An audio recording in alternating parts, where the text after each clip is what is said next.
So now that we set up everything all on here, let me move everything to one side and we'll plug it in and let's see what the product looks like when we do use that. All right, so I cleaned up the place, moved the box to one side and everything.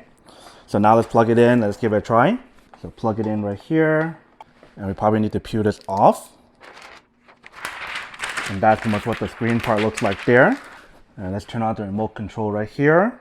So there's a little tab that you guys need to pull out on the remote control in order for you guys to use it right here. So if you guys turn it on, let's turn it on right here. And on the bottom of the unit right here, there's actually some button for you guys to press as well. But let's see what it looks like here first before we show you guys what else is on here. All right, so once you guys open up the screen and everything, it'll give you guys like a QR code for you to scan. And that way it'll let you guys connect it onto the device. So you can see we're on this page right here. It's like we're connecting it onto your monitor, which will probably take a couple of minutes on here for the setup. So I'm waiting for it to finish first and then show you guys what it looks like after. All right, so it looks like it's processing on here already. It says welcome, syncing data, and let me turn off the mute option on here if I can. All right, set up as English, connected to the Wi-Fi. Let me do that as well on here first.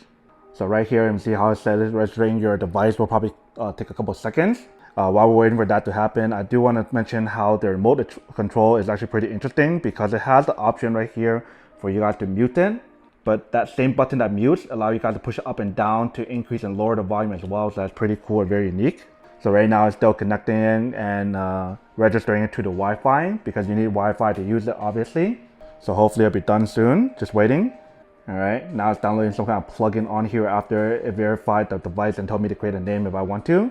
So I think we're almost there. So the setup process, even setting up the unit itself definitely took some time, a lot longer than I expected.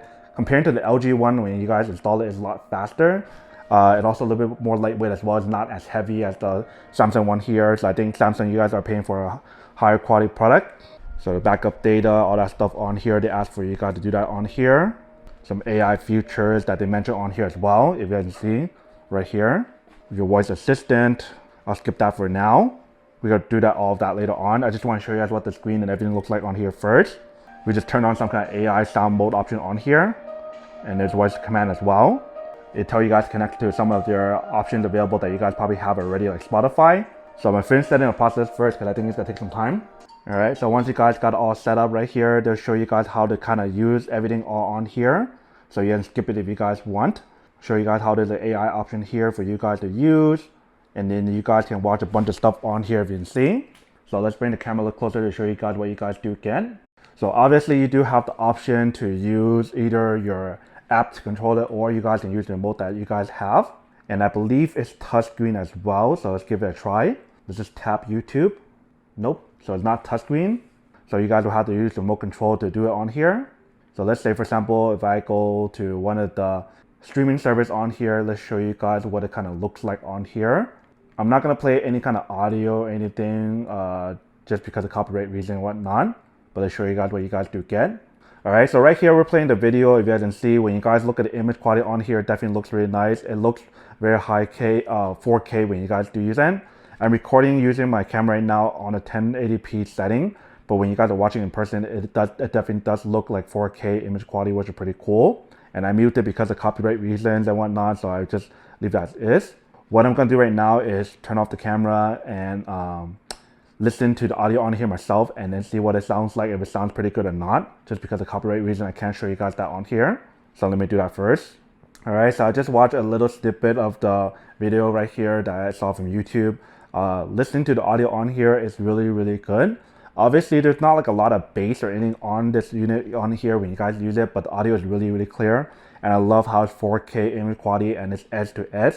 Like, it's literally almost to the edge of the screen when you guys look at it, which is pretty cool.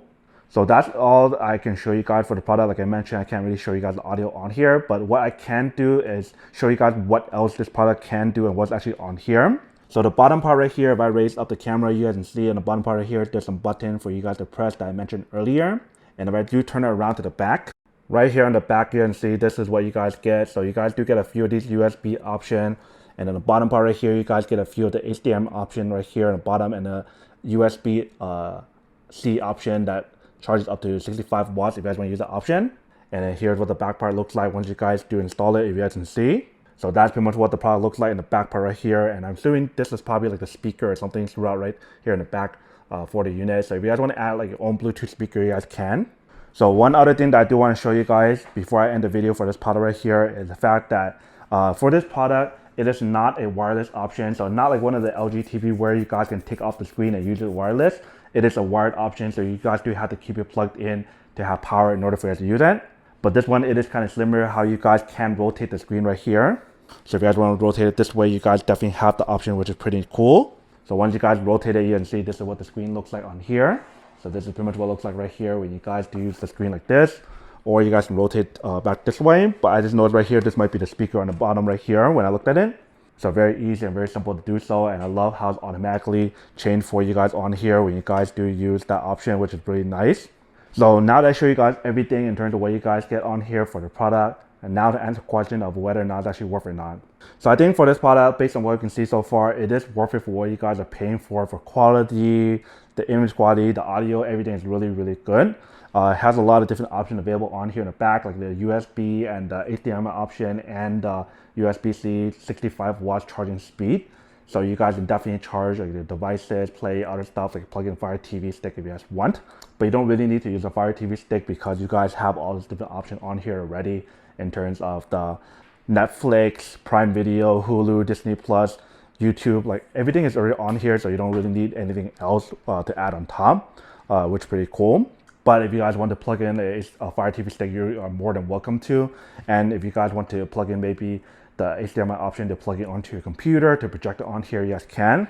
And I believe for this product, you guys can do like something like an AirPlay for Samsung where you guys can display on here. You don't have to plug in something. I'll probably figure that out and play around with it a little bit more and show you guys in another video when I try that out.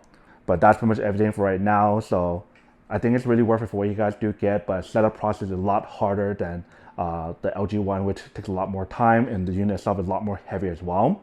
Like if I want to compare my other product, the other LG one, if I were to bring it from another room over here, I think it's pretty easy. It's not too heavy, but it definitely has a weight.